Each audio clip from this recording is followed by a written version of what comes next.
आज के चले एसेছি चिली पनीरेर रेसिपि निये। बंधुरा এই चिली पनीर आपनारा फ्राइड राइस पोलाओ किंबा लुचि परोटार संगे परिवेशन करते पारेन।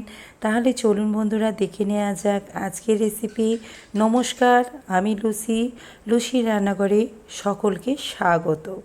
चिली पनीर बानानोर जोन्नो आमी प्रथमेई ग्यासेते एकटा कड़ा बसिए दिচ্ছি। कड़ाटा गरम हये गिয়েছে, निये निচ্ছি परिमाण मतो तेल। এখন আমি পনিরগুলোকে ভেজে নেব।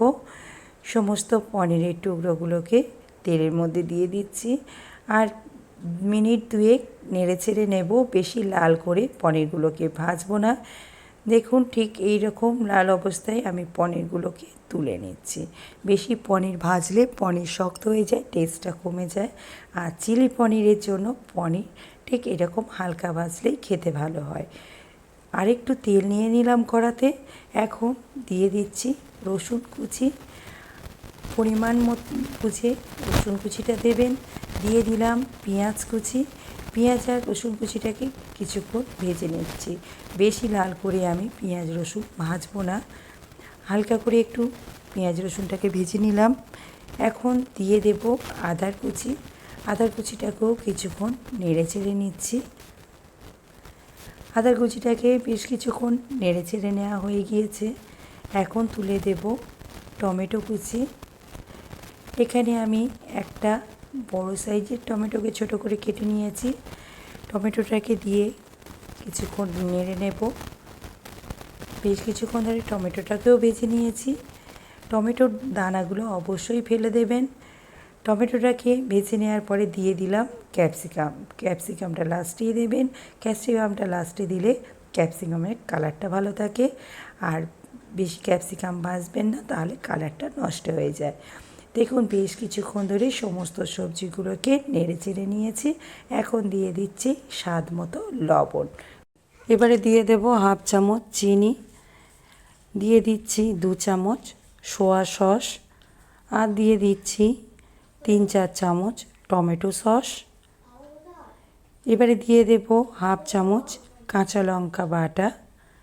সমস্ত কিছু ভালো করে কষিয়ে নেব বেশ কিছুক্ষণ ধরে। দিয়ে দিলাম অল্প একটু কাশ্মীরি লঙ্কার গুঁড়ো।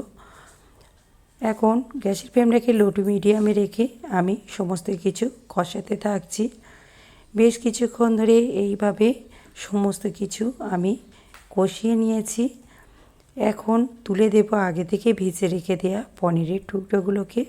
পনিরের টুকরোগুলোকে দিয়ে আরও 1-2 মিনিট কষিয়ে নিচ্ছি। আরও 2 মিনিট আমি কষিয়ে নিয়েছি, কষানো রেডি হয়ে গিয়েছে। এখন দিয়ে দিচ্ছি একটা বাটিতে আমি 2 চামচ কর্নফ্লাওয়ার পাতলা করে গুলে নিয়েছিলাম। কর্নফ্লাওয়ার গোলা জলটা দিয়ে দিয়েছি। এবারে দিয়ে দিচ্ছি এমনি প্লেন জল। ভালো করে নেড়ে চেড়ে নিয়ে এটাকে আমি মিনিট 5 ফুটিয়ে নেব। ফুটিয়ে নিলেই আমার চিলি পনির রেডি হয়ে যাবে। দেখুন 5 মিনিট ফুটিয়ে নিয়েছি। এখন তলাটাকে একটু নেড়ে দিচ্ছি যাতে না তলাটা বসে যায়। যেহেতু কর্নফ্লাওয়ার দেওয়া আছে, তলা বসে যেতে পারে। আরও 1 মিনিট ফুটিয়ে নিলাম। ঠিক এই রকম গ্রেভি অবস্থায় আমি এটাকে পরিবেশনের জন্য নামিয়ে নেব। দেখতেই পাচ্ছেন বন্ধুরা কতটা সহজেই কত সুন্দর চিলি পনির রেডি হয়ে গেল।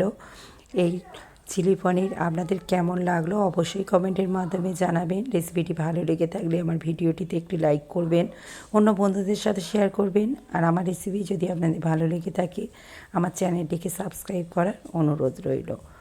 বন্ধুরা আজকের রেসিপি তাহলে এই পর্যন্ত। আবার ফিরে আসছি নতুন রেসিপি নিয়ে।